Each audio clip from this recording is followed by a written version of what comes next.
Japan and the US are expected to unveil new guidelines on their defense cooperation as Japanese leader Shinzo Abe visits the US for talks.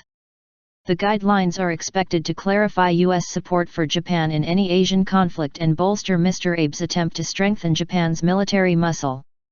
Japan's pacifist constitution currently allows only for self-defense, but Mr. Abe has called for a reinterpretation. Any change is likely to seriously alarm Japan's East Asian neighbors.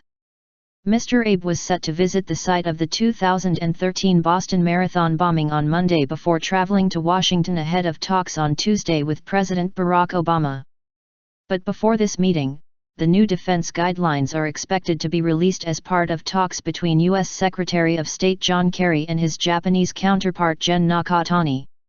The current guidelines focus on the defense of Japan, and on situations in areas surrounding Japan, which is interpreted as any possible conflict on a nuclearized Korean peninsula. Strategic shift. The new guidelines are expected to reflect Japan's shift in its defense aspirations, which were outlined in a cabinet resolution last July. Any further military muscle for Japan would mean an overhaul of its constitution.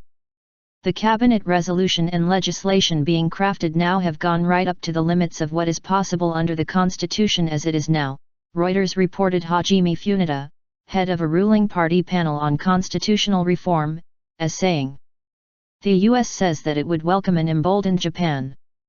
We very much welcome the fact that Japan is looking to play a more constructive role in promoting peace and stability in the broader Asia-Pacific region," U.S. Foreign Policy aide Ben Rhodes told AFP news agency. "We believe that dovetails very nicely with the U.S. rebalance," he said.